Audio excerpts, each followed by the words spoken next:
It's time for round 6 of the IndyCar iRacing Series, and as this 15-race championship approaches the halfway marker, it visits a track that has challenged some of the greatest IndyCar drivers of all time. The Andretti family has 6 wins here, and recent winners Will Power, Scott Dixon, Joseph Newgarden, and Alexander Rossi can all attest to the challenge that this 4.048-mile circuit poses to the drivers. Welcome to Elkhart Lake, Wisconsin. My name is Arjuna Kankipati. I'm joined alongside myself in the commentary studio by Sumil Arora today. And Sumil, obviously a very exciting round. This is a brand new graphical version of this track, and you can see there a very cloudy day in Wisconsin, so track temperatures not as hot as they may have been, but I'm sure the action on track definitely going to be hot and heavy. Oh yes indeed. Firstly, welcome everyone to Road America. This new and updated version looks quite good, and trust me, the racing action over here, although it may be a bit slow paced, but in the end it's going to be quite a lot of fun. Low track temperatures of course may mean faster lap times, more downforce in the cars as well, so that could all help up with some rather quick lap times, and in the end that can contribute to some rather good racing at this fantastic circuit that we've got here today. And there you can see, actually, there's me, Arjuna Kankipati. I'm on the west coast of the US, and there's Sumil Arora, all the way in India. It's a very early morning to him, but there you can see in the top left corner of your screen, 4 minutes gone in qualifying right now, and Sumil will quickly just run through the championship standings because there's a few new names joining us today in this one. There you can see Hugo Olsen. He leads the championship. The Powerslide Motorsports driver not actually in this race today. He's going to be trying to make another race this week, but we've got David Soranzo, Cesar Manzado, and go all the way down to 6th. Mark Usher makes his return to the racetrack, Sumil, so someone who's very quick on the road courses. Let's see what he has for the rest of these drivers.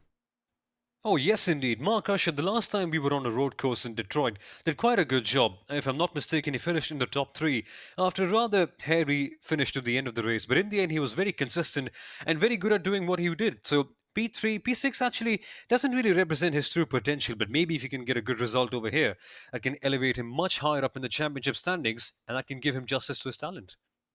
Yeah, and there you can also see in the bottom left of that right-hand side of your screen the schedule for the IndyCar iRacing Series. Now, RaceBot TV's coverage is going to end next week at Richmond, round 7. No further confirmed broadcasts to be had, but right now, as the time ticks away in qualifying, Sumil, why don't we go ahead and take a little bit of an onboard look at one of the hot laps? Oh yes indeed, and Road America, it's such a fantastic circuit, so diverse, with long straights, quick corners, slow ones as well, that finding a correct setup is going to be very tricky. Now as we take a look at this onboard lap over here, that's a properly long front stretch. That's 0.8 miles, longest on the IndyCar calendar. And then once you get this patch of road on the left-hand side, you brake after that over here right about now. So turn 1 can be very, very quick. It's deceptively fast, this one, on the exit, making full use of the exit, this one, going past the bridge, braking around 200 over here. So you want to make sure that you hit the curbs for this one, because if you don't, you could be sacrificing a lot of lap time. Down to the Morange Street, this one, past the bridge. It's a long and lengthy one. And Arjuna, how do we get down to the next part of the track? And then turn 5, this heavy braking zone downhill, you can see there on that braking force, almost 100% brake, and then you got to really attack the throttle, come up underneath the Corvette bridge here, just trying to make sure the rear of the car doesn't step around. You can see just attacking all of the track, and that's one thing that's very common here, Sumo, in this new version. You see that new curbing on the side of the track, and you can see this driver making full use of all the track width. Oh yes indeed, and now here comes my favorite corner on the track, the carousel. If you run too wide, you could be finding yourself understeering into the gravel, but if not, you just have to feather your throttle properly to get the right line through this, because there's a lot of time that can be won or lost over here. For this fast kick, this one, I love this corner, completely on the edge, and now for this long back straight over here towards the Canberra corner, Arjuna. Yeah, and this is one of the braking opportunities where you can try and make the pass. You can see another heavy braking zone, and once again, all of the track width. You come here to this very flat out kink here, coming just over a little bit anti-cambered the corner. Now this final corner, very important. You can see, gonna once again just roll as much momentum throughout the corner, and there you can see now you're gonna climb up this hill. And Sumo, I love the starting grid because it's a perfect place that, you know, coming up that line, you can really get a great sense of what the action's gonna be like. Oh yeah, absolutely. The uphill section, it just describes what the race is all going to be about. A complete uphill from here with just some good, fantastic action. I mean, we just saw on the onboards there are so many places where you can actually go and pass. And normally what happens is when you have a circuit with too many passing opportunities, you do tend to compromise on the fun of the driving. But at Road America, it's just such a perfect blend that nothing like that quite happens. You've got perfect chances to overtake, and you just enjoy the driving over here as well. So it's just one of those rare circuits where you can actually have a good race while enjoying your driving, and I think that's the best combination that you could ever get. And just 20 seconds left in qualifying. We're watching Chris Ayan. Took the win at Belle Isle a few weeks ago. The Australian makes a return here to the road courses. And this time running the spec map to his livery, one of the new additions to RaceBot TV. You can see on the left-hand side of your screen, 18 cars on that slide-out panel, but that is going to be the end of qualifying. Let's go ahead, guys, and take a look at the starting grid for this race.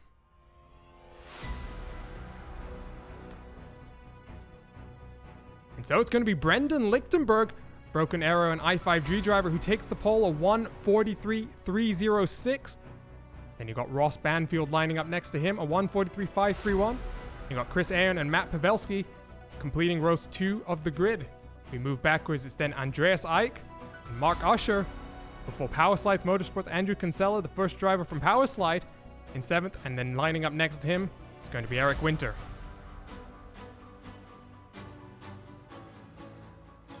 Right, now we then have Liam Quinn in P9 with David Sozano, one of the championship contenders, starting this race in P10.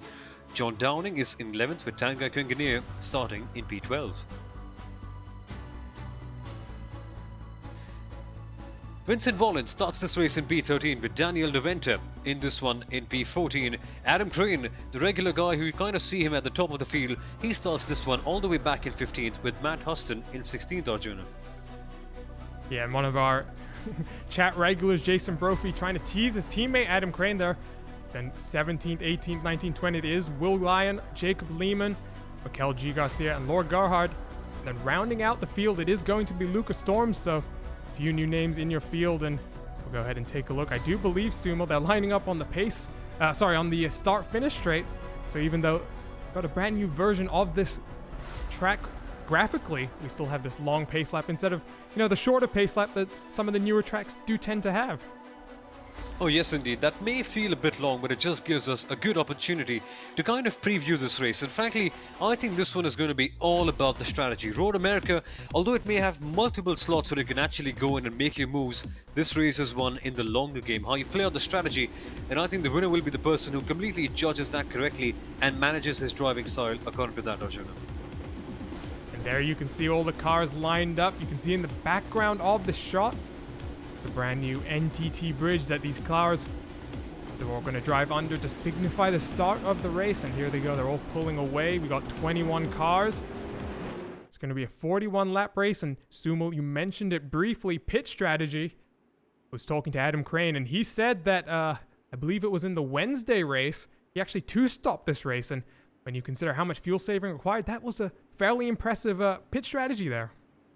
Oh yes, indeed. So the base pit strategy for this one is going to be around 13 laps each, and then that you can kind of find a way around to get a two-stopper in, but you have to conserve a lot of fuel with that. Road America, it's a 6.5 kilometer long circuit, and there are so many places where you actually just feel like going flat out, but that's when you have to realize that no, I need to step back a little bit, and that's when I need to conserve, and that can be a bit tricky over there. But again, if you play the long game, if you kind of conserve too well and maybe have a good quick last stint, something like that can help out, and maybe your lower pit stop times can also help you to win this race. So yeah, lots of different varieties of strategies you can go for. Maybe you can go for multiple longer pit stops and perhaps go for quicker runs on the track. So something like that can be played out.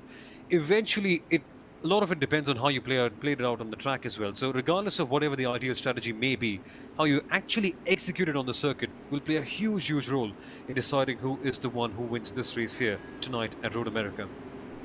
Absolutely, and when it comes to execution, something to consider, that pit entry is definitely a tougher one. You do have the potential aid of the uphill braking zone, but when you come in at those type of speeds for a pit entry, there's always the potential that you'll just slightly overspeed on entry.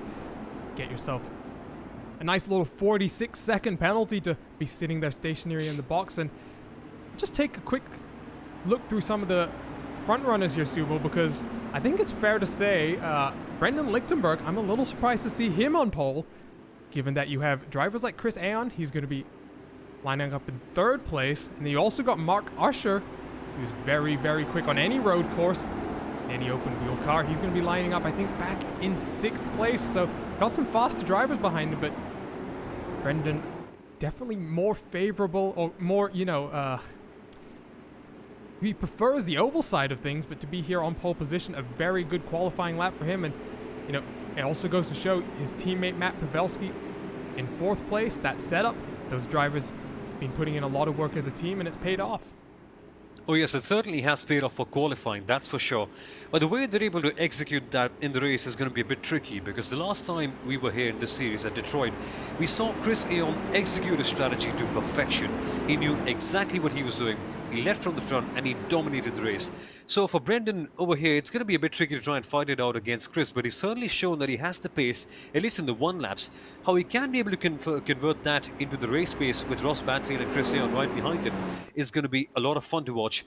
And in the end, I think this is going to be the battle to watch out for in the end, with Pavelski as well, trying to join in this battle from P4. There's a great shot of all of your field there. Let's not forget, Ross Banfield qualified P2. I do believe this will be his first race in this series. We're obviously coming in towards the halfway point of this IndyCar iRacing Series, and the championship leader Hugo Olsen recently joined Powerslide Motorsports. He's not taking to the green flag today, but there are other drivers looking to get some good championship points on the board. It will be, though, Brendan Lichtenberg, as the Chevrolet Pace Trucks is going to pull away. He's going to lead them underneath that bridge for the very first time, and away we go racing. Oh, and straight away, Matt Pavelski going to make it 3 wide down the middle, and there's a look on board with Ross Banfield. He's already burned one of those 10 push-to-passes, and Matt Pavelski moves his way all the way up to 2nd place. What a rocket start, but Mark Usher also now looking to make a move. And Ross Banfield, he slipped all the way back into 5th, as there's Matt Pavelski going wide. Oh my goodness, we really expected them to get their elbows out, but not so much at the start. Pavelski going 3 wide, going around the outside over there, but just getting sandwiched on the exit of turn 3. And things are going a bit wrong for him now, but he has ample of time to recover from there. At the top though, it is still Lichtenberg with a fantastic start. Chris Aon has moved up into P2, and Banfield is right there in P3. Usher also having a good one, and just look at them go side by side over there under the bridge. Things could get really tricky now approaching this middle sector of the track. Yeah, and there's been a lot of shake-up. We now watch Andreas Eick. He's moved himself up into 5th place, because as now Andrew Kinsella going wide behind him, and now he's got Eric Winter all over the rear wing. Matt Pavelski now down in 9th place. You could see that Mark Usher, he's now got a little bit of damage to the front wing, but Brendan Lichtenberg now got the Aussie Chris Aon behind him. His teammates nowhere to be seen, and there you can see that gap sumo starting to develop on the front screen. And like some of the chat is saying, there was a lot of contact being made off screen there. You could definitely hear it even if you couldn't see it. Oh yes indeed, that is exactly what happens on any traditional lap 1. Drivers just getting their elbows out, realizing the track position can be very critical towards the later half of this race. Now though, they've just single file a little bit, and they're starting to settle into this race as we approach the end of the first lap. Here they come. Well, this could be a good opportunity to make an overtake turn 1. It's a long straight, and if you get the draft over here, just as Liam Quinn is hoping to, you can make a move down the inside of turn 1. Here comes Quinn for P9, moves to the inside but just slots back again. He realizes that there isn't really a chance to make a move this time out, but perhaps at the end of the Moraine sweep, there could be a chance at turn 5. Yeah, but we're going to jump back to your leaders, because Brendan Lichtenberg, he's got the number 4 machine right behind him. The Australian here closing in, but not close enough to really think of a move just yet. Down into the heavy braking zone of turn number 5. We jump on board to the Australian, because Brendan Lichtenberg going a little bit wide. Chris Aon not going to try and make it too wide underneath the bridge. That battle for the top 3 really closing up here, Sumo, because you can see there Mark Usher coming onto the second to last corner, last straight. You can see that damage to the left side of the front wing. He's having some significant problems trying to keep that car turned in. Oh yes indeed, and because these Indy cars are so aerodynamically reliant, that will have a major impact. It's a spec series, remember, and all these guys are running virtually the same car with different setups. So that aerodynamic damage, that's going to cause him some big problems later on. But he seems to be managing it quite well at this moment. It could be tough defending into Canada corner. Here comes the car behind. Oh my goodness, they're taking the elbows out over here, going side by side, and they touch. Yeah, they touch, and Mark Usher trying to force Andreas Ike to the outside. They're going to go side by side here through the second to last quarter. Somehow, Mark Usher able to keep the car on track, but there you see in the background, it's Eric Winter who's taking full advantage of the situation, trying to make a place up on Andrew Kinsella. Nothing happening there, but you can see this battle really just starting to brew up a little bit. The damage to that number one machine there, you can see Andreas Ike going to make the move down the inside in towards turn number one. These drivers, they're now 5 seconds behind your race leader, and there's Eric Winter trying to go very close. He's trying to make the move happen. Nothing going to happen there. And now Andrew Kinsella looks to the inside, just trying to fend off all those charges from behind. I think some of these drivers, Sumo, they see an opportunity here to get past and maybe try and run away from their fellow competitors. Oh yes indeed, what happens over here is that track position can be critical regardless of the fact that there are so many overtaking opportunities. Here we go, time for another move heading into turn 5. Sweeps round to the outside, and that is well and clear, but look at the cars going too wide back there. That's not a place where you actually can go too wide, but these guys are just pushing the limits. And here they come. Now, I have a feeling that they're going to make trouble, and they have. One driver spins around. I'm not sure who that is, Arjuna, but that's a major incident. Yeah, that's Eric Winter, so something happening at the front of this train. We'll try and grab a replay, but out front, they're still scrapping it out. Andreas Ike, he's actually lost out here. We'll see if we can try and get a replay, because actually Andreas went off track. And we're going to try and get the replay up on screen for you right now. But while we wait, I do believe here it comes. Andreas going off track. He may have caused some of the issues. There you can see just going a little bit wide. And there you can see in the back of the shot. Actually, we're going to have to rewind that once again, Sumo. But wow, that's what happens when someone takes damage and suddenly they all stack up right behind them. Oh yeah, that's what happens. At Road America, it's so easy to mess up the margins because when you're going so quickly, that slight issue, when you actually trail brake incorrectly, you can go wide. And over here, what really happened is that 2 into 1 doesn't go in that space. There's not just enough space for 2 cars over there, and that's what happened. He got sandwiched back there, and the car just spun around, and he just has to make a big recovery drive. Actually, he lost it a bit on his own as well with the throttle, but again, the racing action is just getting so close, and that can just mean a bit of trouble for these drivers who may not be able to hold it together. At the front though, the gap has opened up a little bit. Yep, and we jump back because the battle here, you can see 3 cars separated by just under a second. These drivers choosing to keep it fairly single file right now, because then you jump all the way back. Andrew Kinsella, he's jumped up into 4th place now. But there you can see Mark Usher continuing to hold up Andreas Ike, and right now the cork in the bottle. And oh, what a shot there of all the cars lined up behind right now. There's about 7 cars all just looking for a way past, and we're only on lap 4 out of 41 here, so a long way to go.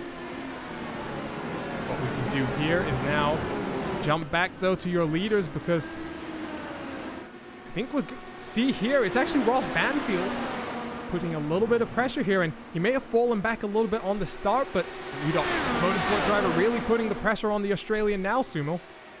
Oh yes, Banfield is just making sure that this group is becoming like the 3 musketeers of this series. They're just pulling away from the rest of the pack, and well, these 3, if they have a race of their own, the others can just find themselves, well, socially distant to the others, let's call it that way. And how these guys manage their strategy is going to be so much fun. They're all in together. And yeah, the way they play it out in the long run is going to be too much fun. Now on this main stretch, the draft can play a major role, but let's have a look at that later on, because in this midfield section, this battle is just getting so exciting. Andreas Ike, Mark Usher, Sorzano as well, and Pavelski has had an incident if I'm not mistaken. Yeah, Pavelski heading down into pit lane, so potential here, Sumo. We talked about the pit strategy. Maybe he's thinking that just 2 more stops till the end, and what that does mean is now you can see Andreas Ike, Team Talent driver, he's just broken away just a little bit from the driver from UK and Ireland. Mark Usher very quick, but sometimes has just a little bit of problems with consistency. And right now in this race, he's going to continue to fall through the field until we come down and get that repaired. Here comes David Soranzano, one of your championship contenders. Oh, he gets close and there's contact. Oh, they touch. Oh, it's a big pileup. Oh boy. And he just gets T-boned right over there. We had a chat about why turn 5 could be a good place to bully another car out of the way, but that is not how you do that. 2 into 1 just doesn't go into that corner. You have to make sure that you have a gap right there, and that's when you dive down the inside. Over there, that was the perfect example of how not to do the things. Trying to just swoop around the outside, a bit of a misunderstanding in terms of each other's braking points, and that is a critical error that has costed them a whole lot of positions over there, Arjuna. Yeah, and I do believe that car who came through in the back of the shot and made further contact, that's Adam Crane. We'll take one more look at it here, and you can see just, getting a little bit sideways under braking, and there's a lot of contact there, and in fact, the contact keeps going further back as they check up. There you can see Adam Crane actually pulling off to the side of the road, but unfortunate there, Sumo, because I think that was just a case of Mark trying to defend way too hard. And that's exactly what happened. And what happens at times is that drivers misjudge each other's braking points. So if, let's say, one of them is braking a bit earlier than the other one, what happens is that you get a little bit too confused and then you just run into the back of the other car. And I fear that is exactly what may have happened over there at turn 5. And well, things are getting fairly acrimonious over here.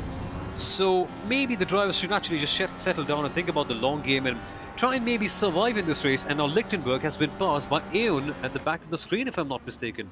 Yes, something's happened, and I'm actually going back to look now because Ross Banfield, he's no longer running in P3, and there you can see Chris Aeon has taken the race lead from Brendan Lichtenberg. And the Aussie now trying to make some moves and trying to make a little bit of a gap form here. The rival Autosport driver knows that he's got the pace, and Sumo, maybe not the strongest qualifying performance, but you talked about the race pace maybe not necessarily being there for the Broken Arrow team, and unfortunately, that may have come to pass. Although, to be completely fair, Matt Pavelski may be getting in a little bit of trouble in turn 1, lap 1. That's not contributed to his race going poorly so far. Oh yes, it hasn't. He finds himself all the way back down in P14 at this point, 10 positions down from where he actually started the race. So yeah, it's going to be a long road back up for him. A long road America, I must say. Sorry for the terrible pun, but let's focus back on this battle in the lead, because Chris Aeon has found his way around Brendan Lichtenberg right now.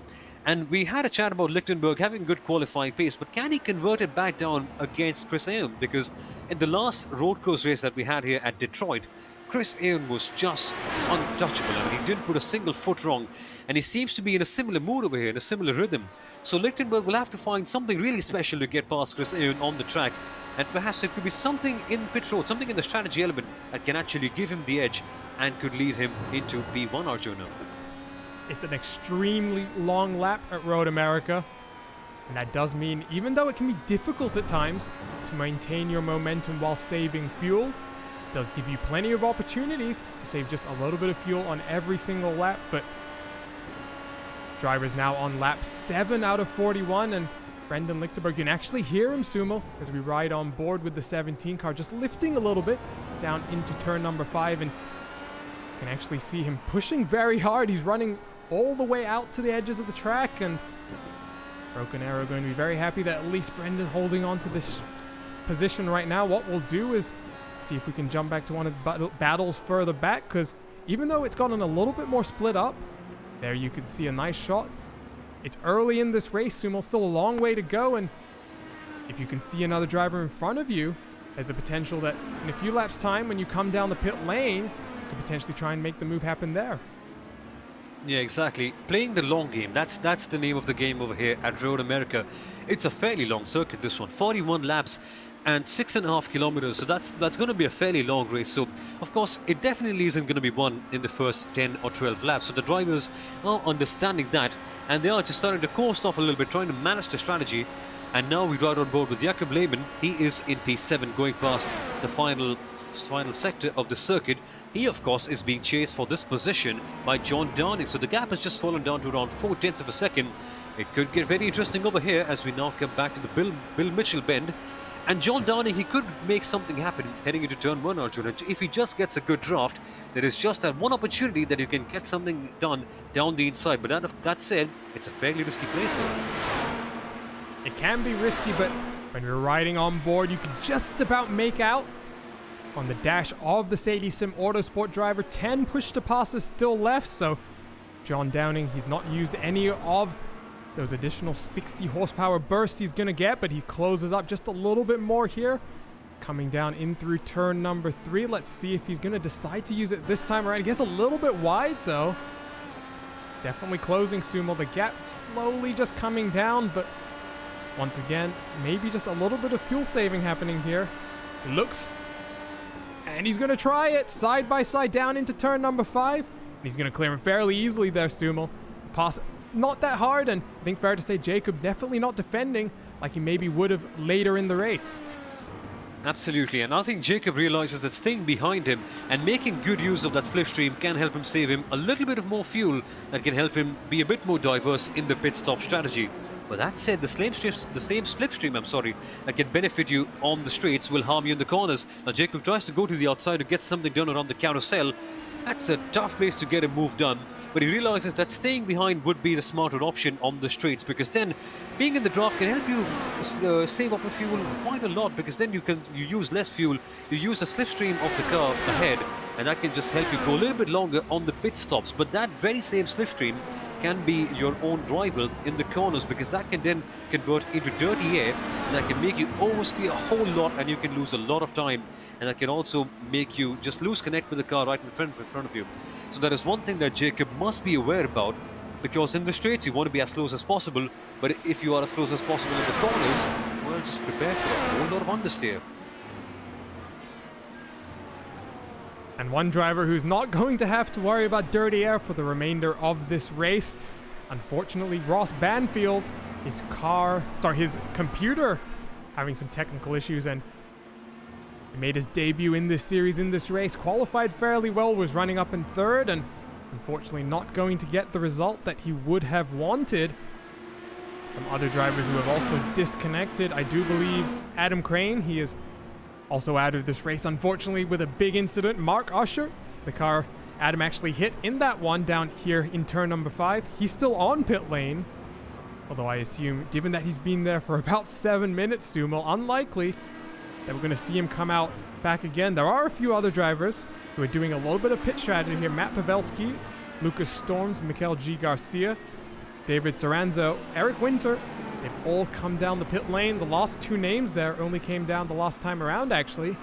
So they definitely are within the window to make it within, I think, just 1 more stop. Or 2 more stops, rather, not 1 more. Oh yeah, that way they'll have to conserve a little bit, but it certainly is doable.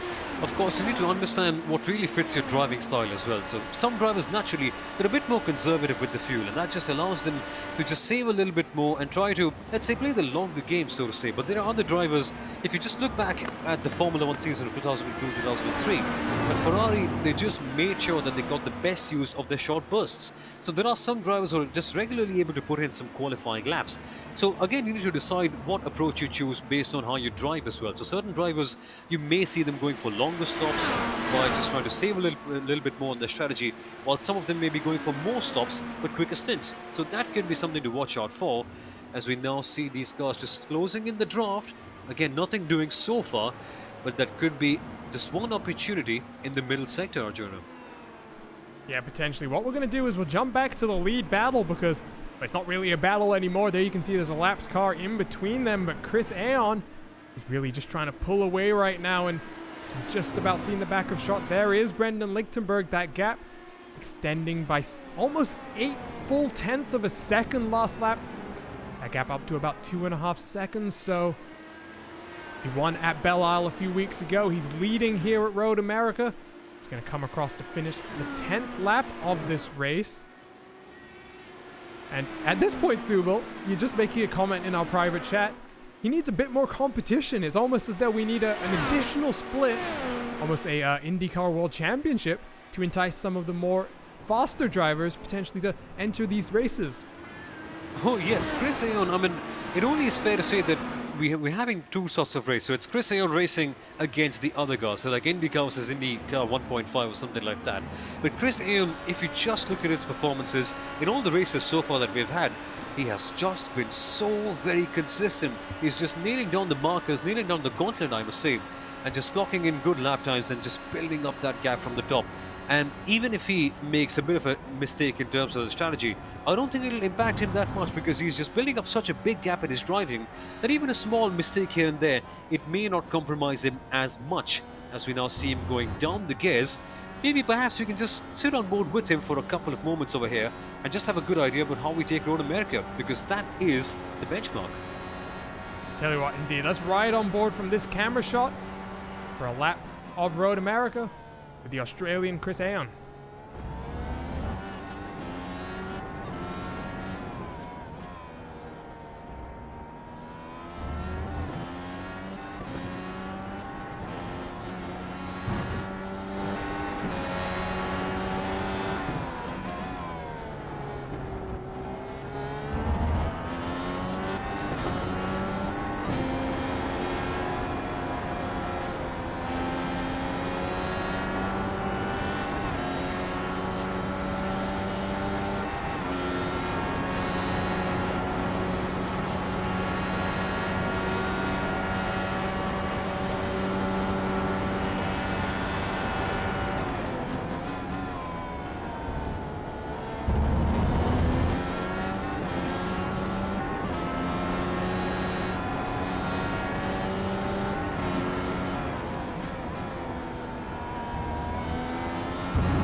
So as he climbs up the hill, crosses the start-finish line, there is a lap on board with the Australian driver. While we were in that little bit of a break there, some action happening further back. We'll try and grab a replay here. It's on board with Jacob Lehman. He just loses the rear end a little bit.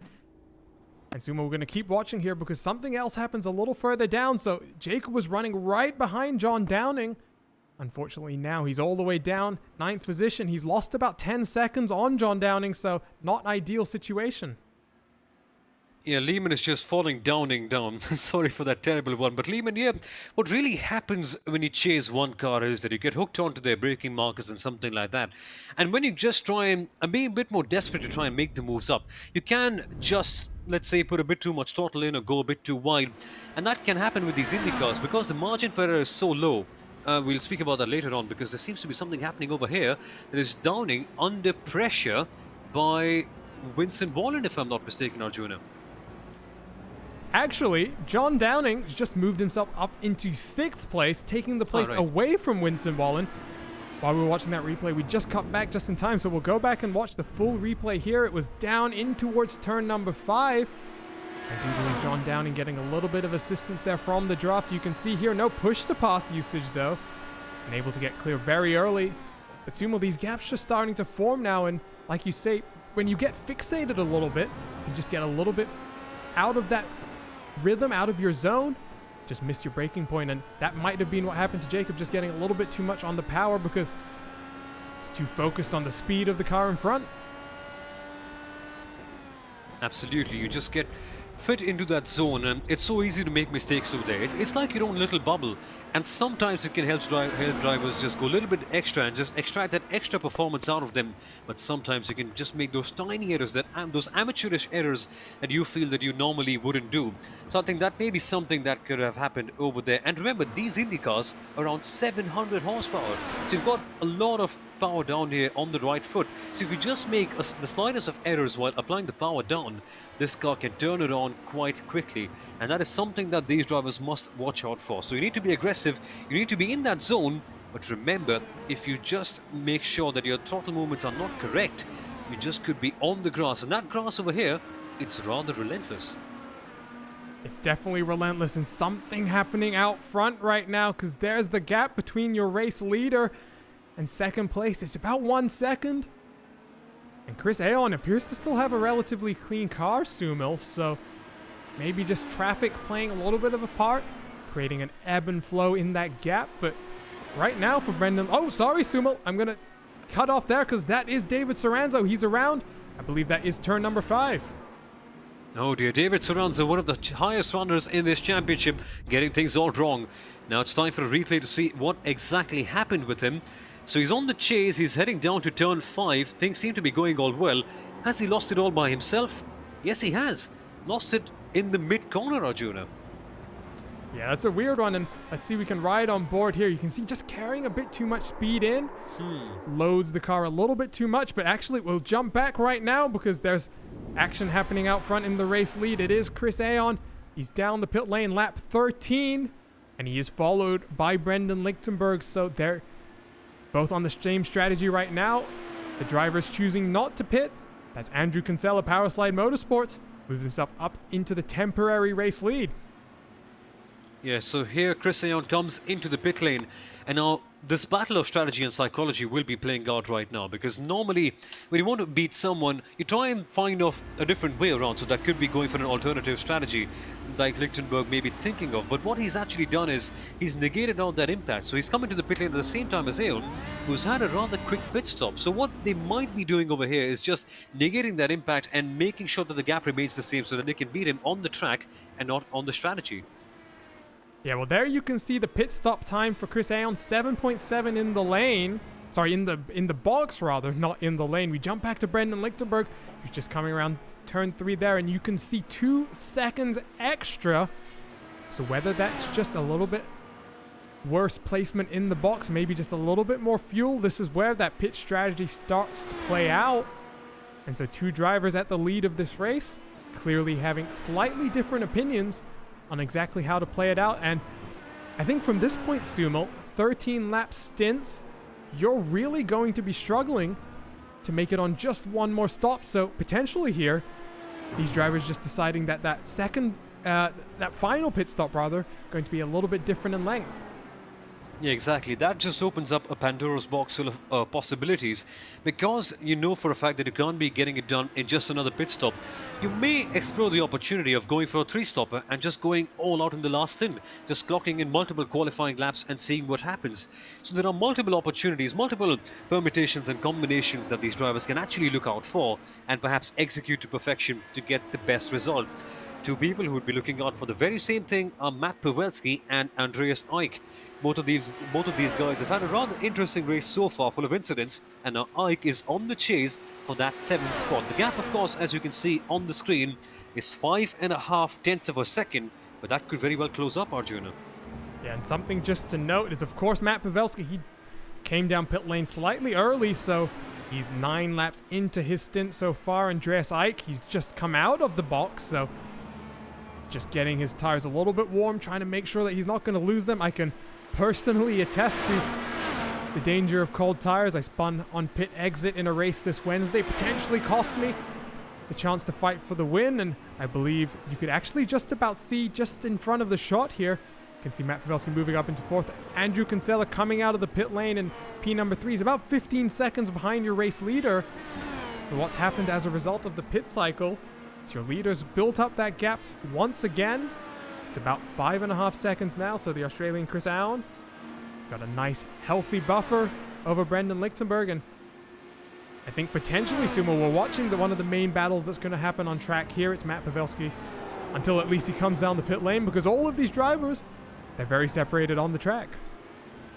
Yeah, they are very separated on the track, but towards the end, you'll just kind of see all these strategies coming together in the end, right? So you can take a look at the track map, and there's not really much going on, apart from a small battle that we see here, heading down towards turn 5. But the rest, they're all just very well spaced out. They know exactly what they're doing. They understand that this is a long game, and they must play the strategy around rather well to come out on top later on.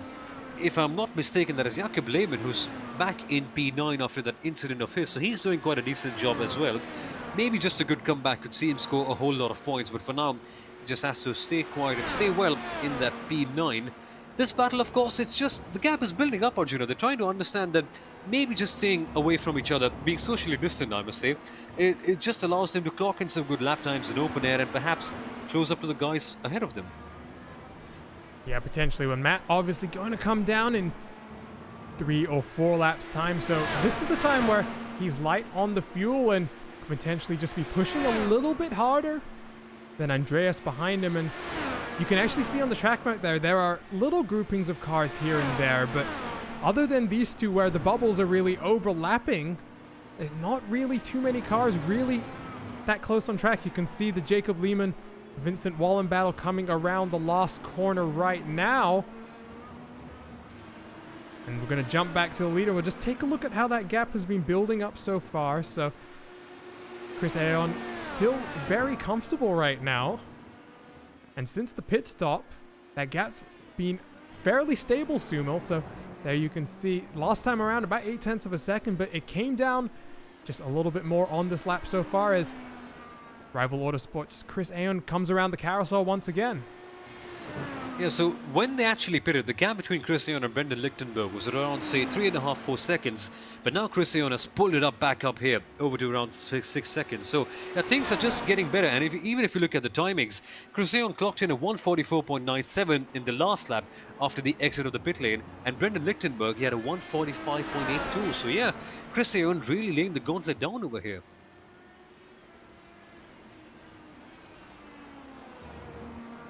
Yeah, and as he rounds the final corner, once again, we're getting towards the halfway point of the race now. Obviously, the laps here are very long, and you can see the Armco separating the pit lane just on the right-hand side of the drivers. Sumo, can you ever imagine being in a race where, you know, thinking back to Le Mans or, you know, even older, where the pit lane and the racing surface are the same bit of tarmac? And, you know, if you go back to Road America in its initial days, for about 15 years or so, that was the case. That Armco only introduced in about 1966. That must be a rather fascinating time, right? When you, even let's say if you look back at Monaco back in the days, because on the main stretch you had just a side corner, so to say, where you used to do all your pit changes and all that. And let's say that was rather machoistic in nature, because you're just standing right there trying to repair the car as you have other cars just flying past at 150 miles per hour or something like that. So yeah, crazy times that motorsport saw back in the day. Now, though, thankfully, we have all these safety improvements. We've got Armco barriers, we've got safer barriers as well, in so many circuits. Road America, of course, one of those classic old-style circuits with grass on the outside instead of runoff. And that is one thing that I absolutely adore, because this grass, well, if you watch your wrestling, you know that it's a bit like a lumberjack match. Because if you go outside, you've got all these wrestlers, and in this case, all the grass just waiting to put you back in and to ruin your lap time and to teach you a lesson. So yeah, Road America, just one of those good old circuits where driving is all about staying on track and not running off into the runoff. Because if you do, the grass will be there to punish you. And this is one circuit that, unlike many others, this was, you know, built back in the 1950s, right after road racing was banned on public highways. It's a track that has not really been changed too much. Obviously, it has transformed just a little bit from what would used to be back in the original formation of the track, a country roadside.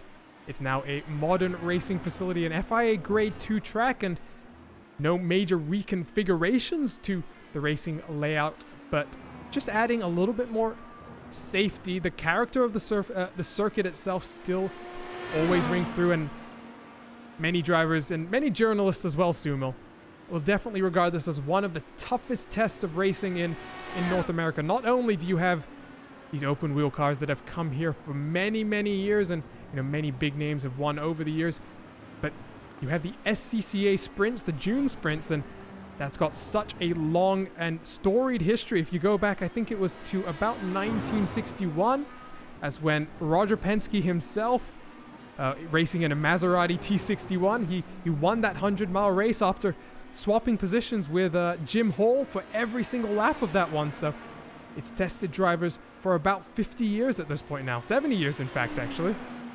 And you can really do that at Road America because it's such a wide and such an open track. You have so many opportunities to actually swap positions regularly and make up for such an entertaining race.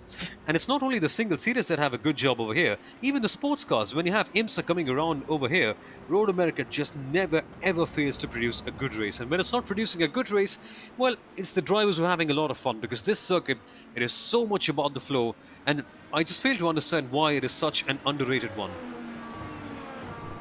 Well, it may not be as flashy or, you know, as shiny as some of the other circuits. You know, obviously the Circuit of the Americas is a brand new facility, and like we say, this has not been updated that much since its original construction. But here we watch the battle for 8th place, because Matt Pavelski, has already come down the pit lane. He's back out on track after spending another 40 seconds on the lane. So Jacob Lehman and Vincent Wallen, they're battling out for 8th and 9th, but right now, Sumo, we see here this little battle. We actually can jump back to Matt Pavelski because he's come out right in front of Will Lyon, and we jump on board with Will now, and Will jumps around a lot of these high downforce cars. He is also a fan of the LMP1 car. Right now chasing down Matt Pavelski in front, and these two drivers are fairly close, Sumo, on pit strategy. Oh, yes, they are. And in fact, if you look at the live timing, you also see Will Lyon just clocking in personal best laps over there as well. Pavelski had a 17-lap longest stint last one, and in this one, he's had a stint of around 14 laps. So, yeah, things are just getting a bit too exciting over here in this battle between these guys. Of course, a difference of 3 laps can be quite big over here. It's around, what, a 6.5-kilometer circuit, this one. So things can be split up and be played around later on. But of course, towards the end, it'll all culminate with each other, and these guys will just have quite a good battle towards the end as well. Right, Arjuna, there seems to be not much happening on the track here. It's all just kind of playing out right now. And we jump to 3rd place, Andrew Kinsella in that very green Powerslide Motorsports machine. We jump on board, and you would just notice, Sumo, that that gap between Brendan Lichtenberg and Andrew Kinsella has just been in flux, and as the clouds definitely starting to show here, the track temperature potentially just coming down a little bit. Andrew Kinsella is finding just a little bit of extra pace here in the 2nd stint of the race. Well, yeah, Kinsella, the last time out, he clocked in a personal best lap time of a 1:44. Now he's come back to a 1:45.02, which is, in fact, around 4 to 8 tenths faster than Chris Aon and Brendan Lichtenberg. So, yeah, Kinsella really on the charge, and he wants to cut that gap down, and he seems to be in the mood. So, hopefully, this could be a 3-horse race towards the end. Well, I don't want to burst your bubble and your excitement just too much, Sumo, but Chris Aon actually a 44.8 last time, so Andrew Kinsella a 45.0. He's gaining time on the Broken Arrow driver in front of him, but I think going to be a little bit tough to really reel in the Australian, but I do think here that gap slowly just getting chipped away now. It's about 8.4 seconds. We can bring it back up on the screen right now as we follow him, the Canadian, through underneath this bridge, rebranded as part of the graphical updates, in through the carousel. Now on the run down towards the kink. There you can see that gap. Sumo, it's about to drop below 8 seconds, so the Canadian really putting the pressure on here. Oh yeah, Kinsella is properly on the charge. His strategy seems to be paying off, and that gap may just close down rather quickly. But if you just take your eyes back to the top, Chris Aon is just putting in such a statement. His last lap, in fact, a 1:44.81, which is only a tenth off from his personal best lap time over there. He's just getting into the groove. He's just clocking in some consistent lap times, and he's just showing the world why he is such a good driver here in these Indy cars. Chris Aon, just a power statement, that. And that is Eric Winter, who's going to pull to the right-hand side of the start-finish straight to let Andrew Kinsella through. And obviously, two different stories there, two contrasting stories. Eric Winter obviously was fighting with Andrew Kinsella much earlier in the race. He now is languishing all the way down in 18th. The last car still on the lead lap. Actually, sorry, no, Subaru, he's not on the lead lap. He's 2 laps down. What I was trying to say, took me a minute to just recognize my error there. He's the last car still running, so out of the 21 cars who took to the green flag, it's only Mark Usher, Ross Banfield, and Adam Crane who are not running anymore. And so, 2 cars taken out in incidents, and obviously Ross Banfield, he's got the fastest lap in this race, but unfortunately, some technical issues precluding him from, competing to the end. Yeah, things like that can't really happen in such a long race like this one that we've got here at Road America. Rightio, there must be a few battles going on the field, and if I'm not mistaken, yeah, that is the one on your screen. That is between Jakob Lehmann and Vincent Wallen. That is for P8. And Jakob Lehmann having a bit of a tricky race at the start, made a few errors here and there, but he seems to be slotted in and he seems to be doing a good job in P8. But Vincent Wallen isn't giving him any room, and he's just closing in. That gap, in fact, has increased a little bit. It was around 0.4 of a second the last lap. Over here, though, it's just increased back up to around 8/10 of a second. So certainly there is a lot of time to be gained over here for Vincent, and he can get that 8th position in rather soon if in fact he gets the move on. We now take a look at his onboards, and yeah, this is a rather long straight where he can actually use the draft and just perhaps get that a little bit closer, Arjuna. Yeah, and the gap has been fluctuating back and forth. Both of these drivers just making those small mistakes that make it a little bit harder to apply the pressure to the driver in front of you. You can see here that gap just about half a second right now. And Vincent Whalen, he's still got all of his push-to-passes left to use now.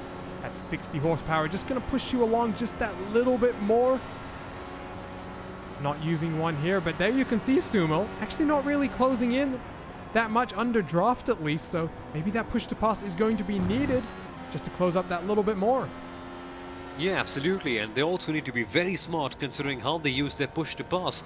It also may be something with the setup, because Road America, of course, is a fairly diverse track, so you have so many fast corners where you actually may prefer going for a higher downforce setup, but you've got these long straights that we've got here right now, such as the moraine sweep, where you may actually prefer going for low downforce and having a low drag setup like that. So yeah, drivers may be going for a high setup over there. In fact, it may be just that, in fact, Whalen may be going for a low downforce setup, so it could just help him out get on the straight, but things just don't seem to be working out for him right now. So that diversity in setups that each of the drivers can choose can actually mix up this race quite a bit, and you can be seeing multiple different approaches in the way they drive as well. Absolutely. I know just within the Powerslide Motorsport team is actually Chris Aon. He's down on the pit lane, so we'll interrupt that thought because your race leader choosing to come down now in slightly odd pit strategy. We've just passed the halfway point in this one, Sumo. Now we did see in that last pit stop, you can see just sliding, has to get off the brakes just a little bit more to slide a little bit further into his box, but 2 seconds difference in the pit lane last time around, and this time Chris Aon had 7.5 in the box last time, this time 8.4. Let's see what happens for Brendan Lichtenberg. Potential for just a few laps longer here, Sumo. Yeah, Brendan Lichtenberg, he just needs to have the few laps of his life if he needs to close up the gap to Chris Aon. He's had a slightly longer stop than last time, and if Lichtenberg can just get in some qualifying laps in, he just could save the gap, and you could actually close in the gap to Chris Aon. Effectively, Aon is in P5 at this moment because, of course, Lichtenberg is on track, but when the others pit, he could still be at the top. Yeah, and Chris has actually not come out in the most optimal situation. That's Liam Quinn, Team Talent, in that purple Team Talent machine. Currently going to get in the way just a little bit and not going to actually hurry up and get out of the way as they go through the hurry downs. And this is not what the race leader would have wanted because, I mean, you can have a 5-second advantage, a 6-second advantage. That's Eric Winter just moving out of the way. But at the end of the day, you need to make sure you find that track position. Let's see what happens here because this is definitely not ideal because Liam Quinn, his fastest lap, it's about a second slower than Chris Aon's has been so far. And yeah, we're finally getting to see Chris Aon getting real aggressive, moves to the inside and nice and clean, makes a move down the inside of Canada corner. Chris Aon, when we've normally seen them in these races, he's just been leading from the top, having no competition at all. But finally, we're getting to see this aggressive, more overtaking side of Chris Aon as well. And frankly, Arjuna, that makes it just a tad bit more entertaining, doesn't it? It definitely does. He's not just having to sit out there and manage his own pace. He's having to find a way through. And Liam Quinn not fighting there, but Chris Aon definitely having to just get the move on here. We'll jump back on board with him, though, because there you can see still 7 push-to-passes. So he's now past Liam Quinn and trying to extend the gap just a little bit more. But unfortunately for him, he's now going to just have to wait and see. I would be surprised though, Sewell, given how that gap was trending. If we now jump back actually to Brendan Lichtenberg. Actually, no, we're not going to do that because unfortunately, Andreas Eick, he just binned it from 3rd place and here's actually going to come Chris Aon. So wow, I was just about to go cut to say something else, Sumo, but Team Talent unfortunately having a driver around. Oh yeah, there are surely lots of lumps and bumps along the way when you're competing here at Road America, and that was a perfect example of how things can go horribly wrong here at this incredibly challenging circuit. Perhaps we can get a better idea through a replay. Ike is still in P3 at this moment, but he's just going to get swallowed up by a rather quick Chris Aon right behind him. Carousel is just going to be a tricky place to pass, and Aon realizes that. And yeah, there could be an opportunity heading down to the Canada corner if Aon just gets a good draft. I wonder whether or not he'll be actually using the push to pass, because Chris Aon has just had that extra bit of pace that he can't clear anyone else with his natural pace as well. But yeah, let's see what happens. Still nothing doing. Heading towards the Bell Mitchell bend and the final corner coming shortly. And here, Arjuna, Chris Aon is just stuck behind for now, it seems at least. Yeah, this is not ideal, Sumo, because Andreas has definitely not been slow. However, Chris here getting all the way up to the rear wing, just using all of that draft. He's not even bothering with the push to pass there. Slots his way back into P3, but some time lost there. That last lap was actually slower than Brendan Lichtenberg, and we're going to finally go and take a look at that replay, Sumo. Here it comes up on the screen now. It's going to be Andreas Ike down into turn number 5. We're going to ride on board with him from the roll bar, and oh, I think this is going to be just getting on the power. Yep, a little too aggressively, Sumo, and we've seen that happen a few times here today. Yeah, that's what they say, right? With great power comes great responsibility. And with 700 horsepower, you certainly have a lot of responsibility to feather the throttle properly and to make sure that your exits are perfect. He hits the apex over here, but just getting a little bit too eager, a little bit too excited when heading out. And that has caused the incident that we are seeing right here. Of course, these Indy cars, they may have a lot of downforce, they may be very good through the corners, but just too much power on the throttle. And these things can turn around rather quickly. Right, this battle has just settled down, Arjuna. They're going single file right here. But yeah, this things could just be getting even more exciting as Chris Aon, it seems, has now made the move back up to P3.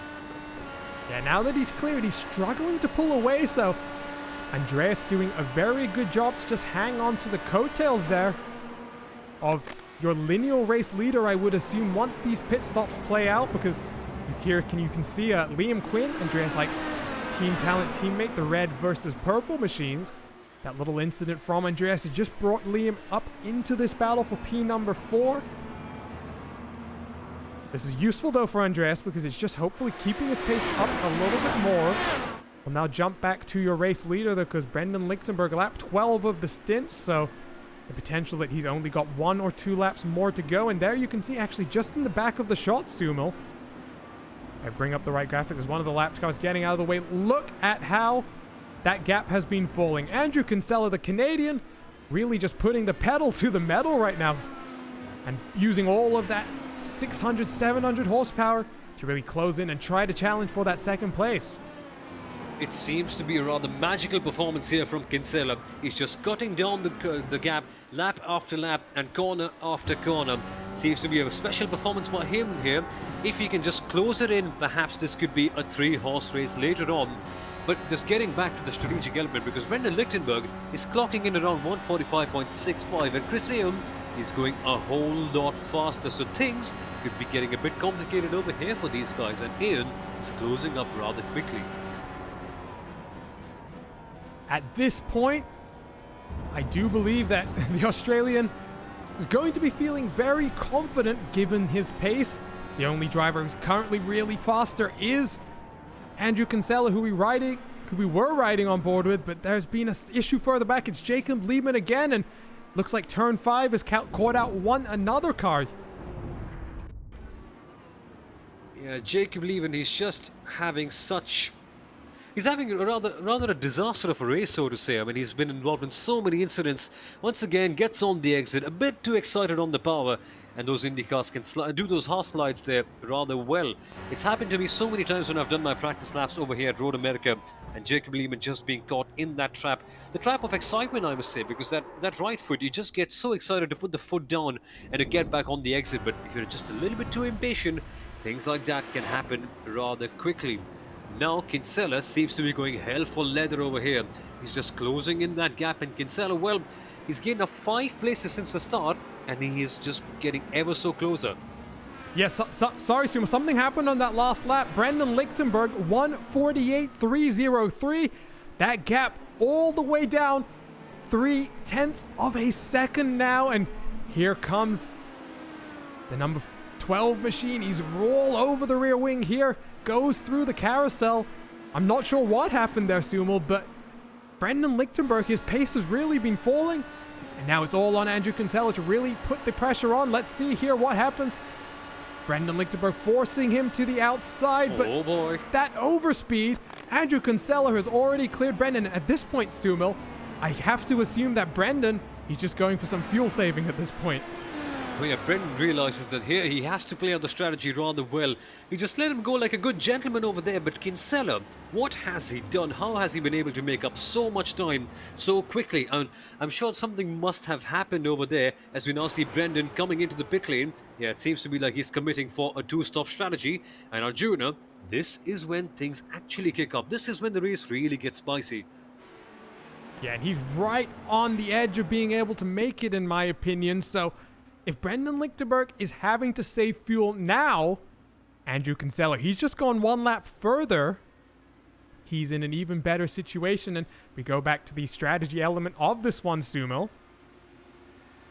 It is very, very possible that Chris Aon, going for an extra pit stop, is going to have to build up a 45-second gap or so in order to keep this race lead. Because here you go, Brendan Lichtenberg off the jacks, about 41 seconds in pit lane. So, just add a few more seconds to slow down and get back up to speed. That's a lot of time that Chris has now got to find on track. Oh yeah, Chris Aon just needs to go hell for leather over there and pull out another magical performance from the bag with Kinsella. The more I speak about him and the more I watch him race, I'm getting ever so impressed by his performances. But the question is, can he sustain it? Because it's all fun and games trying to clock in multiple quick qualifying laps, but if you can't hold it on for all the 41 laps, that is when things get really tricky. And so for Kinsella over here, he's shown everyone, he's shown himself as well that he has the pace, but he just needs to keep it in the longer run to make sure that he can challenge Aon and the rest of the other guys. Let's see what the Canadian does this time around. Works his way through the final corner once again. This is the 13th lap of this stint.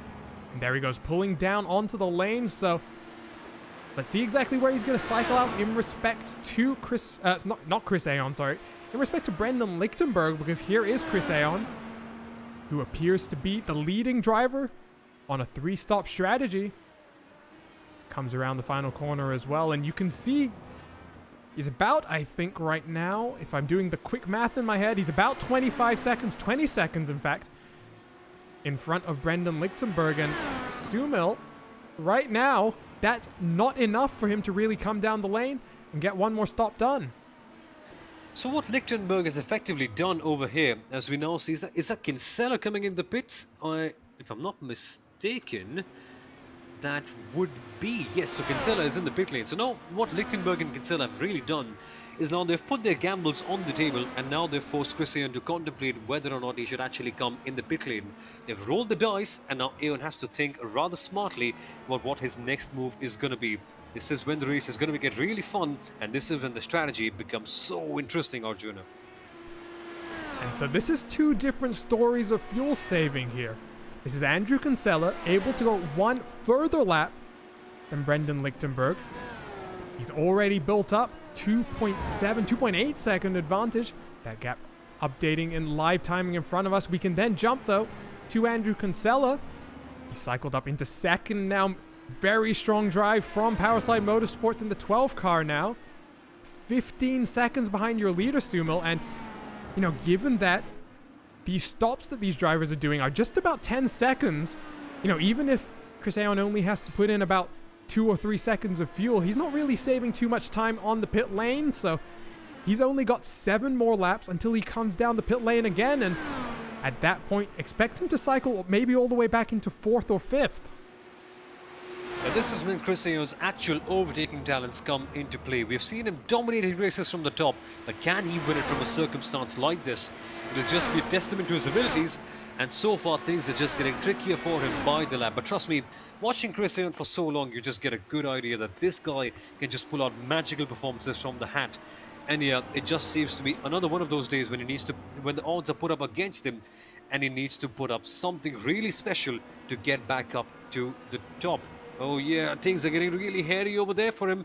traffic can be a bit of a tough thing for him over here. And that's Danielle Noventa down in 14th place. Gonna stick on the left-hand side of the track. Just let the leader by and take a gander over on that left-hand side of the screen. You can see the movers and shakers of this one. And for Chris Aoun, he didn't have it easy in qualifying this time. It was almost a lights to flag victory for him in Belle Isle. This time he had to do a little bit of passing to make up some places, and then on the pit strategy, he's going to have some more work to do as we work towards the last 10 laps of this race. But there you go, Andrew Kinsella, he's up 5. Then you see some other drivers. You got all the way down in 12th place, that's Lucas Storms, he's up 9 places. Then you got drivers like Eric Winter, he's down 10 places. If we go down even further, there you can see Mark Usher and Ross Banfield. Ross Banfield does have the fastest lap of this race. Unfortunately, technical issues precluding him from finishing this one. And oh, there was a little bit of a slide there for the car in front of Chris. Just losing a bit of time. But again, Sumo, this goes back to the pit strategy when he came out behind guys like Liam Quinn. He's got to have to find a way past some of this lap traffic just a little bit quicker, I think. Yeah, and that's what happens. And it's not even like sports cars where you can actually flash your indicators and tell the other guy to move away. You have to do it the hard way around, and that's what Chris Aoun is having to face at this moment. Of course, using the slipstream, and what can really be tricky over here is the fact that Chris Aoun may just have to use his push to pass to get past the lapped cars. How tricky is going to be that when, let's say in the end, if we have all the lead cars coming into battle Chris, and he may have just used all his push to pass, on the lapped cars. That may just change things for the worse over here for him. Yeah, and we're getting close. He's on lap 8 of the stint. Matt Pavelski, he's just come in for his final stop of the race, but there are some other battles on the track. One of them is between 2 of the Team Talent cars. It's red versus purple this time, and I don't believe that was ever a Pokemon color combination, but nevertheless, it's Liam Quinn. He's not a regular, I would say, in these official IndyCar races. Definitely a regular in the IndyCar community, but Andreas Eick has really been putting in a lot of races. Currently is in 4th in Sumo. We saw him have a little bit of a spin coming out of turn 5 last time, and you know, when you then get into a battle for your teammate, sometimes, you know, I can just speak from personal experience. I want to send them a message and say, just back off a little bit. You know, I'd be way down the road if it wasn't for my own mistake. Now, the way they approach this is going to be very interesting. So normally, the golden rule of motorsport is to never hit your teammate. And trust me, when you have 2 teammates battling it out against each other, especially as Arjuna, as you mentioned, with a point to prove, things can get a little hairy over there. So yeah, these guys have to manage it out rather well. And yeah, things could get really interesting between both of them. But what I'm really impressed with is the fact that Andreas Eick, regardless of the fact that he had a spin at the back over there, he still managed to recover quite well, and he's clocking in some really good lap times. So Eick on the good road over here. So Eick could be in for some decent point scores today. He's still got the potential good finish. The potential also for Chris Aoun to come down the pit lane. These guys about 40 seconds behind, so even if Chris is able to spend a little less time on the lane in the box, he's still going to come out just around these guys and might have to make that pass happen again. There is another battle that is happening on track. We jump back to the battle for 8th place. This is Vincent Wallen. You see in the middle of your shot, that was Matt Pavelski, who's just come back out of the pit lane. He's on fresh tires, just trying to pull away from these guys, but right behind is the 18 car. That's Tanguy Kingeker, and we've got a few of these small battles developing, and we're going to jump back actually because Liam Quinn is getting very close to Andreas Eick, and they're going to come down through turn number 3 here, Sumal, and the way Liam is closing, he's going to start thinking about a move very shortly. Oh yeah, things could get rather hairy between both of these guys. They just need to make sure that whatever happens, don't hit each other. Then you're going to have quite a, let's say, aggressive team meeting later on after that. But yeah, seems to be going well here for the Team Talent cars in the top 5, both of them. But if they can just keep it over here, there'll be a lot of points between those guys being taken home over here. Eick doing a good job defending, the gap coming down to around, say, 0.5 of a second. So it's fairly decent, as we see him having a big moment over there on the exit. That can really happen here at Road America. And yeah, he just needs to make sure that the momentum isn't lost, because if it is, gaining it back up on a driver like Eick can be so tricky. And that's the challenge of that corner. You come underneath the bridge, and The weight of the car, the rear, you can see there actually will jump back on board. Just the worst timing there, the camera shot, because Liam Quinn, he's fallen back through the carousel. He's back on the push to pass now, just trying to close up the gap. He's got 4 of them left after this one, and there you can see at the end of the straight, maybe these drivers running quite a lot of downforce because he really closed in and they worked through. There's actually been another incident. Chris Aon, he's down on the pit lane, Sumal, so we're not going to go take a look at the replay, but your race leader down on the lane. Here we go. This is when things are going to get so much more exciting. Aon out of the track and a 7.9 second stop, Arjuna. That is critical because normally he was going for something slightly longer. Now he's come up with a rather quick pit stop, and this could suggest that he is going on it for the last one. Yeah, that's actually, Sumal, it's about what he was doing in the other stops, just maybe a tad bit shorter. So definitely Chris Aon, looking at the strategy, has decided to split the race up into almost 3 identical portions. But this is where the challenge comes of online racing. This is where iRacing really shines, because this isn't where the AI would do whatever the, computationally correct strategy would be. This is where humans make their call, and right now Chris Aon has an 18-second buffer all the way up to Andrew Kinsella. So Andrew Kinsella, he started quite far back in your field, back in 7th place.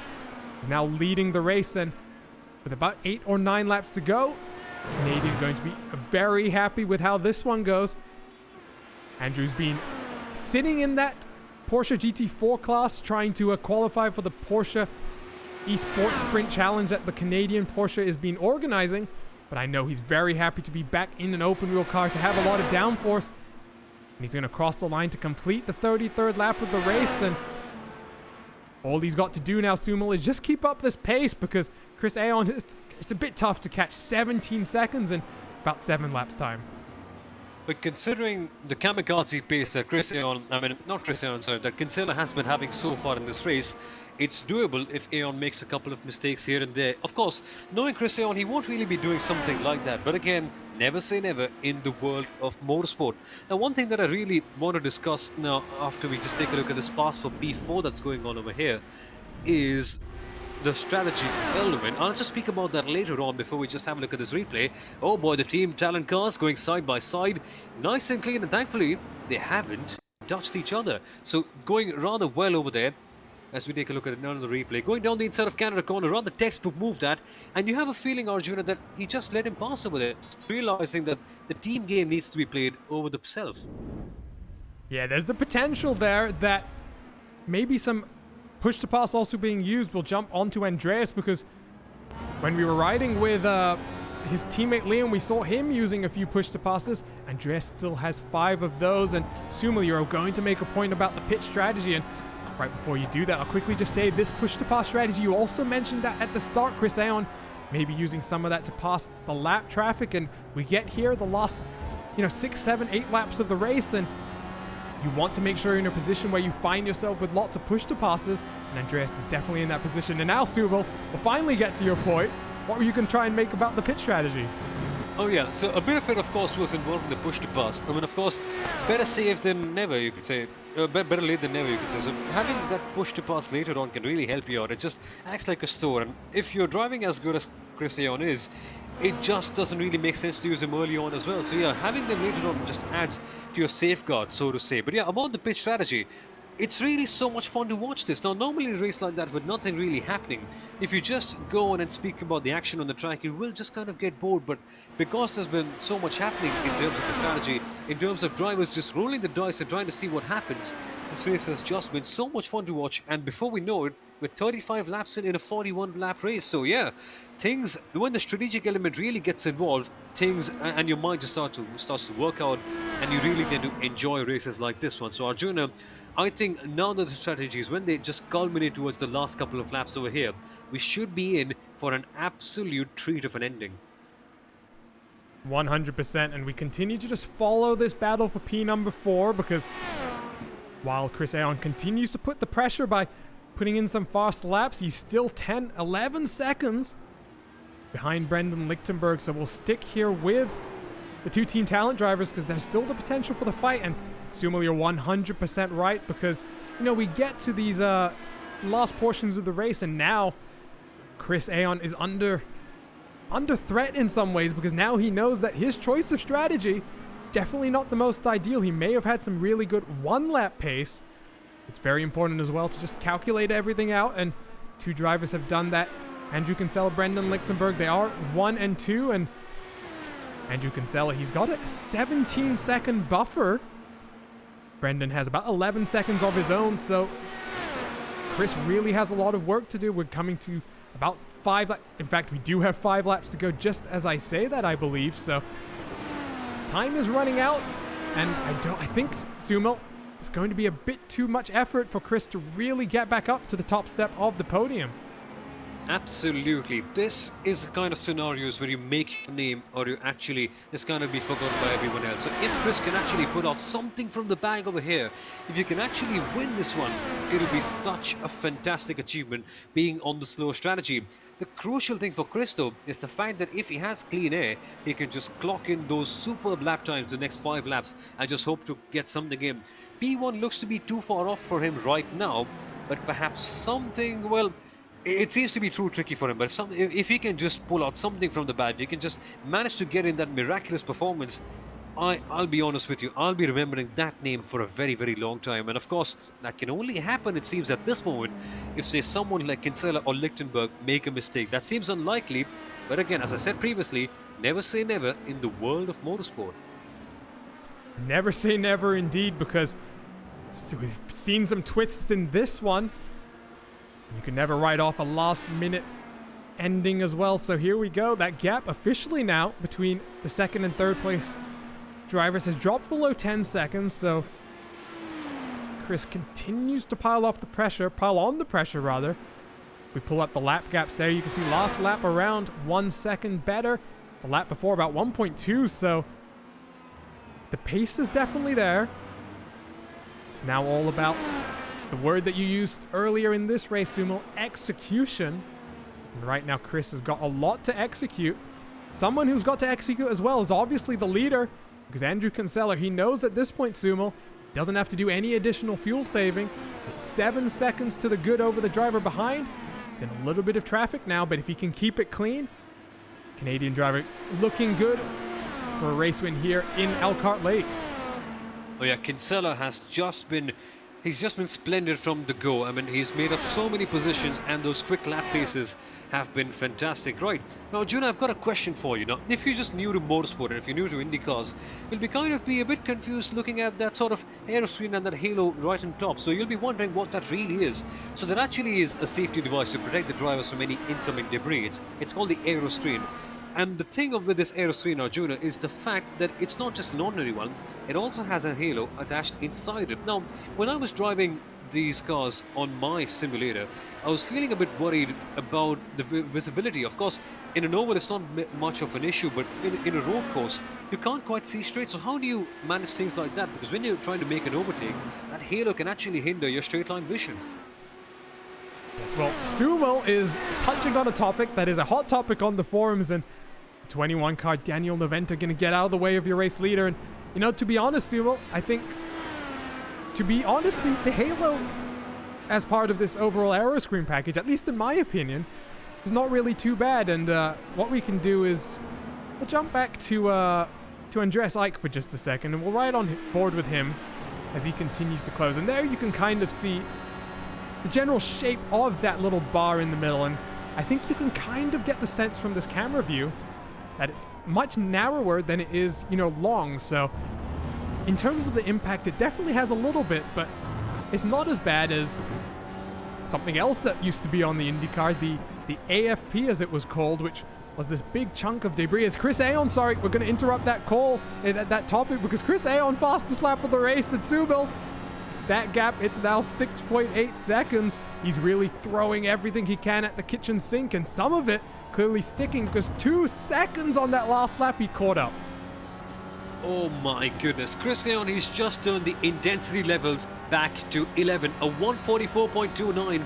This is absolutely intense. Aon is just closing in that gap, and the last time we saw it was around 17 seconds. Now it's come back down to 15, so Chris Aon, he is just a miracle worker. If he can just work another few miracles over here in these last 4 laps, we could be in for a very, very good finish, Arjuna. Yeah, and just remember on that left-hand side of the screen that the gap is to the leader, so Andrew Kinsella, he's built out a further 2-second advantage over Brendan Lichtenberg. That gap, though, between second and third place, it's now 6 seconds. So 3 laps to go when we cross the line the next time around, and if Chris Aon can replicate the feat the last lap, closing by 2 full seconds, we are going to have a last lap dashed for the finish. We'll just take a quick look at the rest of the field very quickly. Obviously, this battle for 4th place, it's Liam Quinn and Andreas Eich. You can see Liam's just extended that gap just a little bit further. We'll also quickly just show a replay here because Matt Pavelski on his charge back up through the field. There you can see getting around John Downing. That's just coming through the hurry downs in towards turn number 8, I believe. So Matt Pavelski, I think we talked about qualifying pace and race pace. He's had a lot of struggles, Sumo, but definitely showing some very good pace to catch up here. And Pavelski, yes, he's done a superb job. P6 is not a bad result, I mean, especially considering that he's not really a regular of the series, and it will be a good amount of points that he'll be taking home tonight. So yeah, a rather satisfactory day for him. And then move around the outside, of course. That is one that you remember for quite a long time. Team Talent cars are now fighting now, right? Nose to tail this one. And yeah, frankly, these guys have been going at it. I mean, they've been trading blows with each other for quite a while, but thankfully they've kept it all safe. And as a team member, that's what you would want to be looking out for, because you don't really want both of your teammates sitting next to each other, but not on the track, actually on the side of it after a crash. So yeah, Arjuna, thankfully for them, they're still on the road and with a good amount of points in the bags in the moment.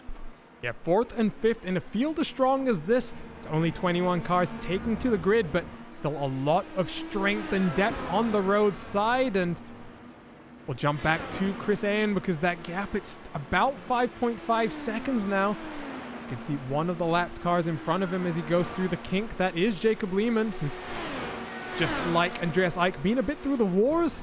And there you can see on that last lap, in fact, only about 8/10 gained. And as Andrew Kinsella is going to come across the line, the race leader once again going to just knock another lap off on that scoring pylon.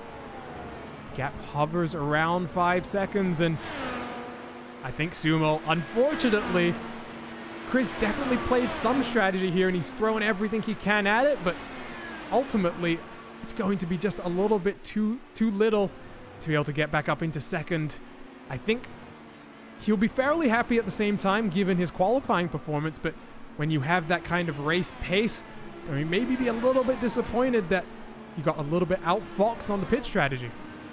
Yeah, that's what happens. Racing isn't really won on the track. I mean, as ironic as it may sound, it's actually the strategy calls that can go a long way in influencing your actual track position. So yeah, for Chris Aon, he'll actually go to bed knowing for a fact that he did all that he could on the track. But yeah, that strategy call, as a driver, of course, it's a matter of pride knowing that you've won the race. And losing on a strategy, it can be quite a bitter feeling from experience, I'll tell you. So for Chris, yeah, he just needs to look at the silver lining, and that is the fact that he's going completely at it, and he's actually put in a superb effort for this race here. It may be just too little too late, but again, 3rd place isn't really too bad if you consider the bigger picture. And for a driver who is definitely a road racer, joining this series because one of the more elite competition levels for open wheel racing on the road side.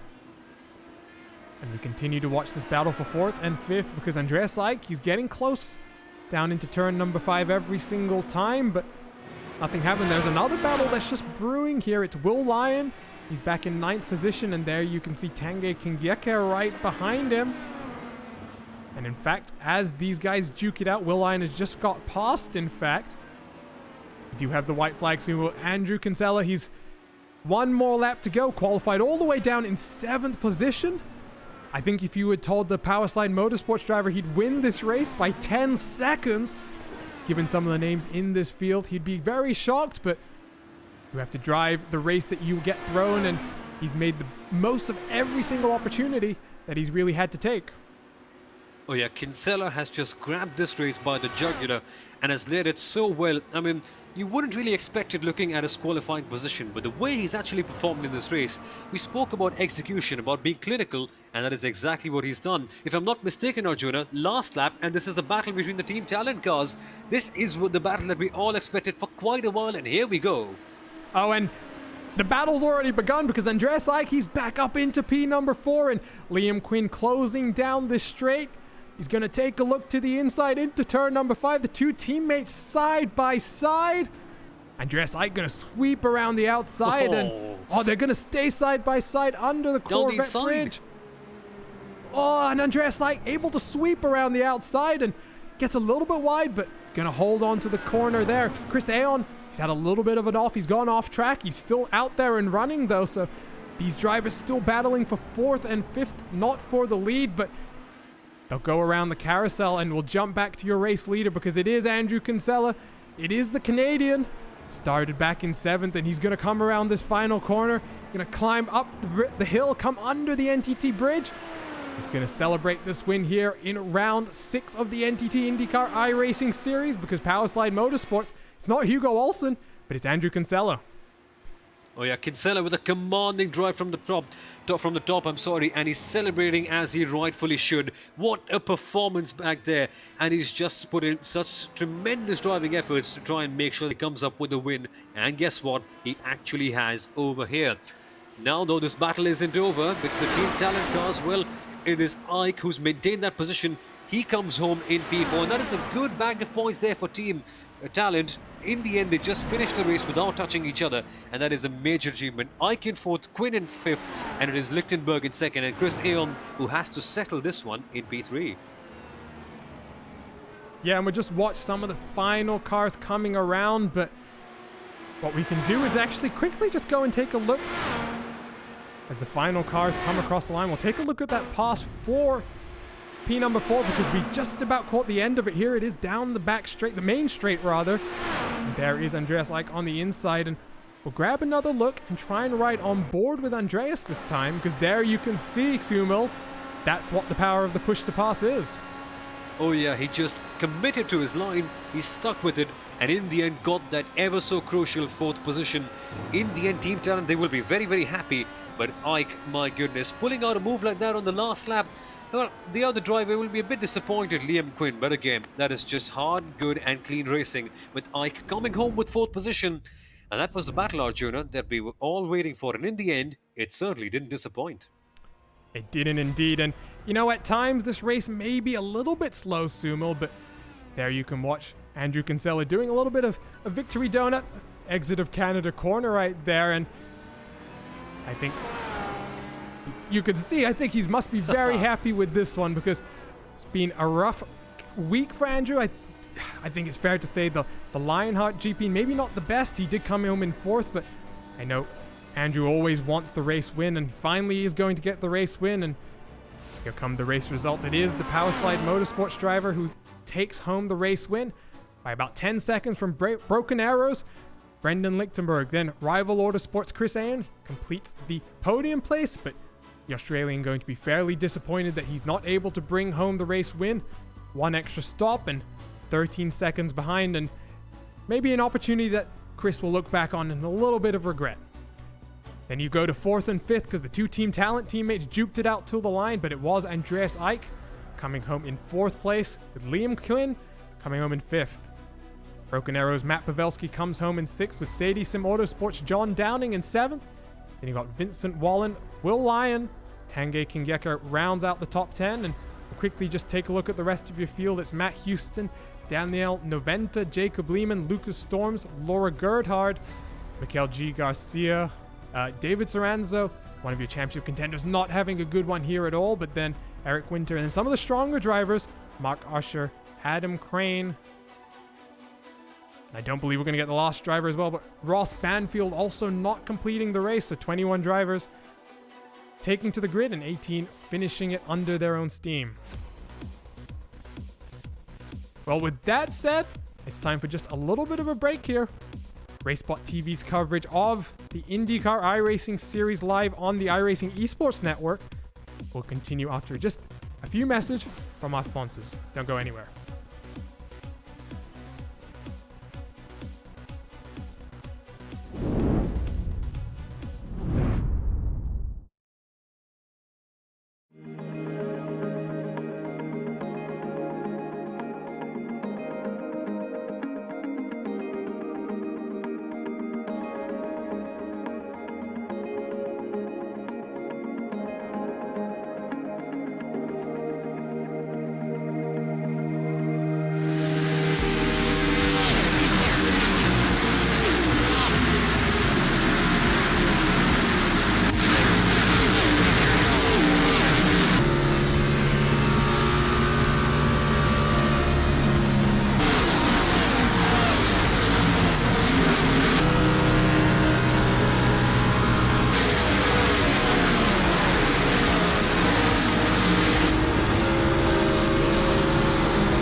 You mentioned the strategy not really panning out for him, but sometimes things like that happen. And we clearly saw that Chris Ayon, when he turns the switch on, he can be nearly untouchable in the field. So, yeah, another tremendous effort.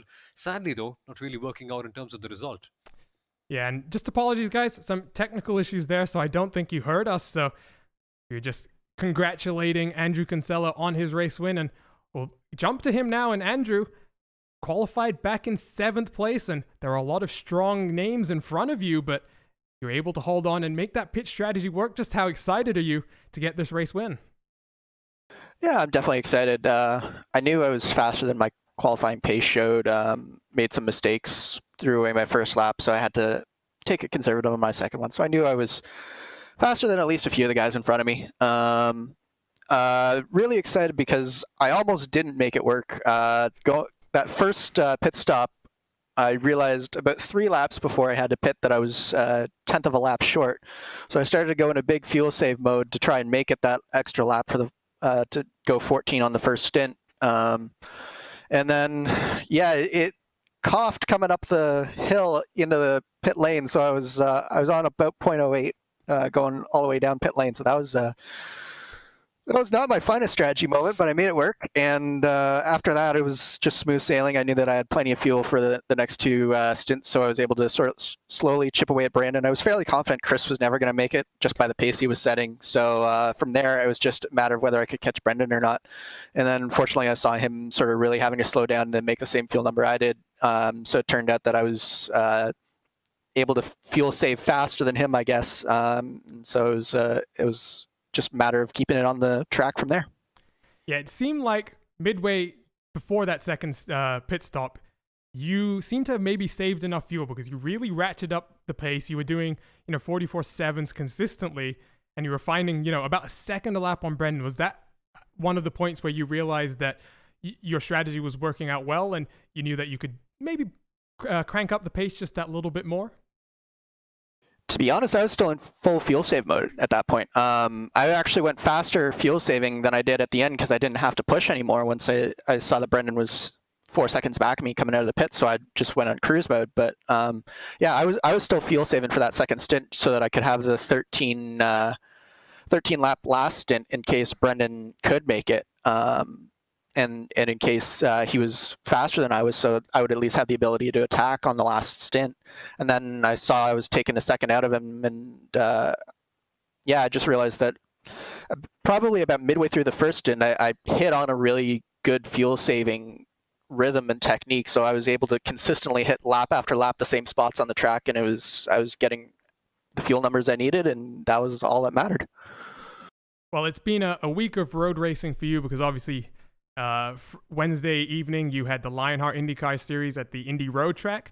Today, Road America. And, next week we go to Richmond, and it's going to be one of the first races with a slightly updated draft model. And I know you've been helpful in testing that and suggesting changes to iRacing. And we go to a short track that typically produces some very exciting races in the iRacing service. How do you think that's going to change next week when we go there, for the first time with this new draft model? Well, I don't think it was just me. I think it was everyone involved with the iRacing IndyCar Series, and especially the drivers also had input as well in shaping the new draft model. But I think Richmond's going to be tough, honestly, with this new model. We got a little bit more push. It's going to be tough to be able to stay behind people. But then again, it's a small track, so everybody's going to be having to fight the aero push, and it's definitely going to be a tough race, but at the same time, I think it's going to be a good one. I think strategy is definitely going to come into play because fresh tires will be very important on such a short track, and there will be seconds to be made up on new tires, I think. So finding the right strategy, I think, will be very important for next week. All right, well, Andrew, congratulations again on a very well-executed race. Before we let you go, any teammates you want to just thank at this time? Yeah, just shout out to everyone at Powerslide Adrenaline Motorsports, especially Brian Carey and Adam Blocker. They put on a lot of effort into the set that I was using. I just had made some final tweaks for myself, but they were really the driving force behind the set. So special shout out to them, and then looking forward to listening back and listening to you guys call the race. Well, go enjoy your Friday evening. It was a very well-earned win, and thanks for joining us in the booth. That's Andrew Kinsella, your race winner for Powerslide Motorsports.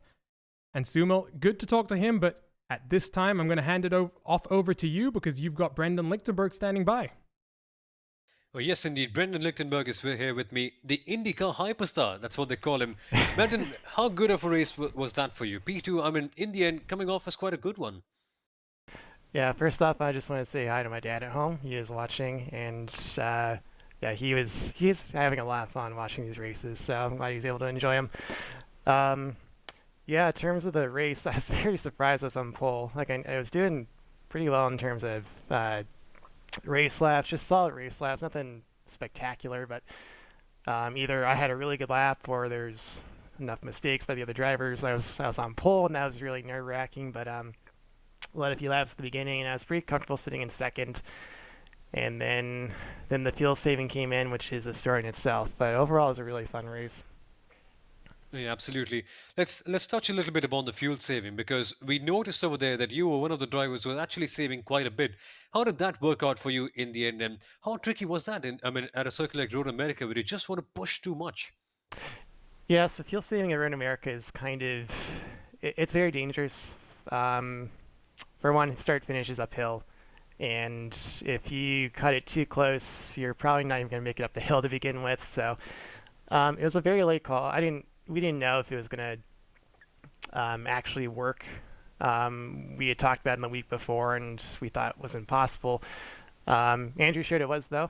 So perhaps if we had committed, we could have been up there at the front. But yeah, the first time I tried saving fuel, I almost spun going into 5. So I'm not really good at fuel saving, but I suppose I was good enough today. So Yeah, you still came up with quite a decent job over there. And how was that battle of yours with Chris Ayon at the start? Of course, both of you were fighting for the lead until, of course, Andrew Kinsella came in towards the end. But how was it for you? How entertaining was that in the driving seat?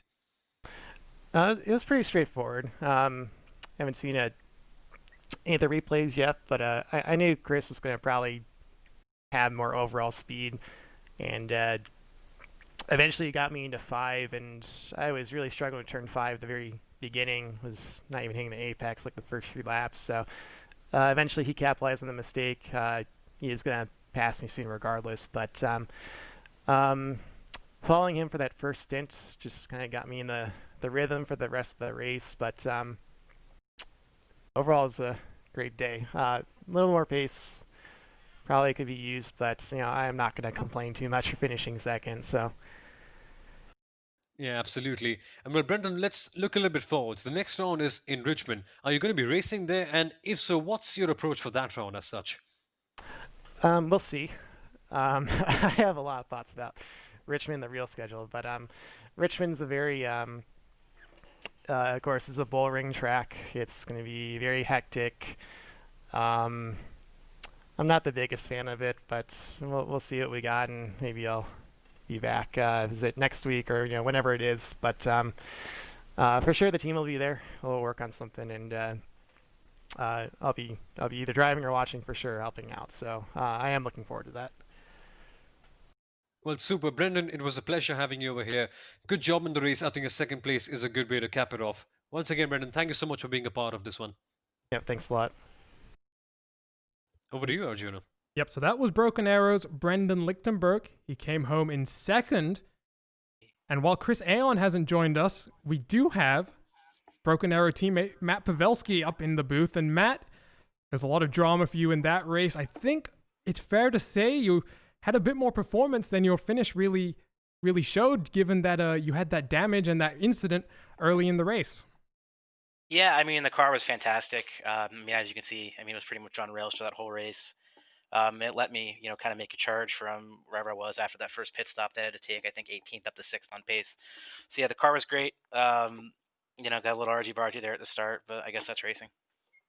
Yeah, and we're just watching it back now. So you got a little bit wide at turn number 3. What exactly happened? Did you just send it in a little bit too deep trying to make the pass happen, or was there a little bit of contact that sent you a bit wide? I just didn't know where Chris was. I have a single monitor, and it's kind of like when you go into a corner like that, The car on your right or left always looks like they're closer than they actually are. And so I just kind of was trying to make sure I gave him enough room, and in doing so, kind of ran wide and just got a little loose. Neck coated with Mark, and that put me back out on the grass, and from there it kind of fell. But yeah, I mean, wasn't really overshooting or anything. It just I didn't really know where Chris was. So that's the perils, I guess, of a single monitor. But you know, we've asked every single driver so far in this interview so far. You know, thoughts on Richmond next week, which, you know, you go to a short track like that with a single monitor, and I know that you guys over at Broken Arrow rely a lot on your team spotters, and you know, how useful is it having that level of team help when it comes to a track and a situation like that where, you know, you need the information to really understand where you are? It's incredibly important. I mean, we generally don't have enough spotters to spot every driver, but when we tend to kind of run as a pack. You can see Brendan and I qualified so close together, so it's just a good idea to know like who has the run and who's coming from where and what strategies people are on.